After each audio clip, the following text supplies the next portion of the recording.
Peraturan pemerintah terkait penetapan taksi berbasis aplikasi menjadi angkutan umum ternyata membawa hawa segar bagi para pelaku bisnis ini. Banyak sopir taksi online di Bali berharap peraturan ini membawa dampak positif bagi mereka.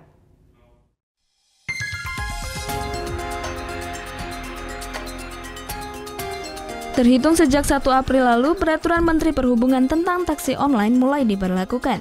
Begitupun di Bali.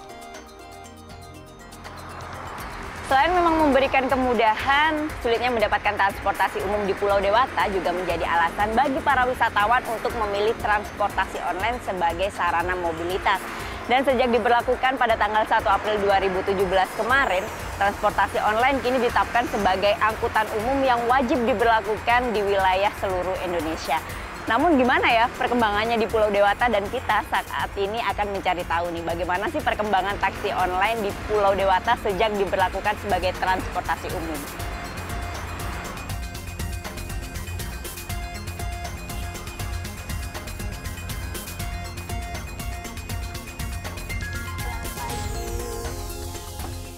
Selain mungkin memang harus memberikan pelayanan jasa yang maksimal, nggak ada. Meski belum ada informasi resmi terkait penerapan peraturan tersebut di Pulau Bali, namun adanya peraturan ini membawa hawa segar bagi semua sopir taksi online. Salah satunya Ketut Budarsih. Sejak 8 bulan lalu, Ketut memutuskan menjadi sopir taksi online. Pekerjaan ini dipilihnya karena dirasa lebih mudah dan menguntungkan dibanding dengan pekerjaan sebelumnya menjadi sopir angkutan lokal. Meski peraturan belum resmi ditetapkan karena masih masa transisi, Ketut mengaku tidak keberatan jika peraturan pemerintah tersebut membawa dampak positif bagi sopir taksi online. Anggapan saya mah enjoy aja, nggak ambil pusing. Karena kenapa? Apa yang dibilang masih tidak memenuhi syarat atau gimana dari taksi online, saya akan penuhi. Itu saja, misalnya kayak kir ataupun tarif nanti diberlakukan sama, atau batas atas, batas bawah, batas atas, saya sih nggak jelas maksudnya. Cuma saya ya tetap taat sama aturannya ya yang berlaku. Kalau kita mau kerja kan gitu Mbak Vera. Ada keberatan nggak sih? Nggak ada, jujur saya nggak ada keberatan, sama sekali nggak ada keberatan. Karena kita ya orang Indonesia ya harus taat aturan, terlebih ya taat hukum lah.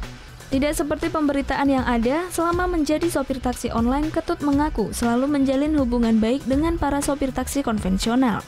Meski tak jarang pula, ia terkadang tidak bisa mengantar penumpang sampai tujuan karena adanya aturan desa adat yang melarang taksi online memasuki wilayah tertentu.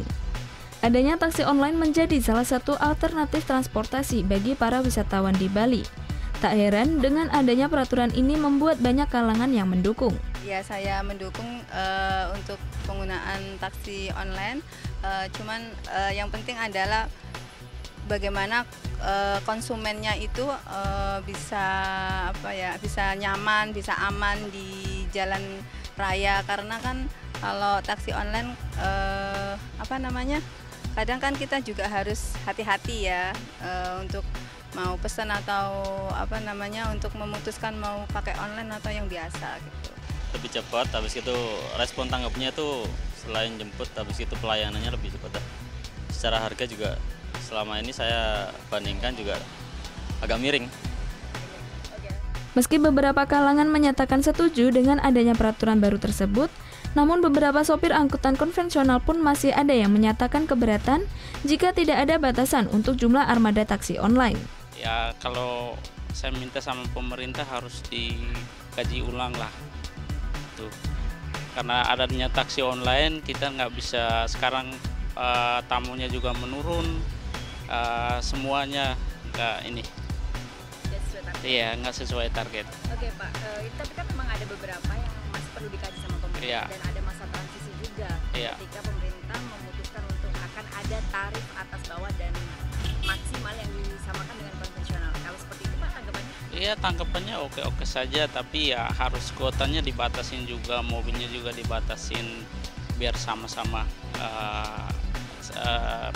kayak taksi konvensional gitu.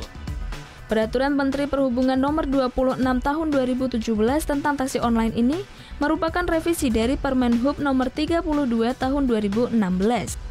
Meski telah diberlakukan, namun masih ada beberapa hal yang memang harus dikaji ulang dan masih pada masa transisi.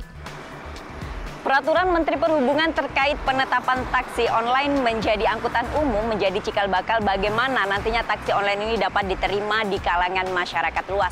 Yang menjadi PR adalah ketika penerapan ini diberlakukan akan seperti apa agar tidak lagi terjadi gesekan antara taksi konvensional dan taksi online. Vera Zenvia Deo Priana melaporkan untuk NET.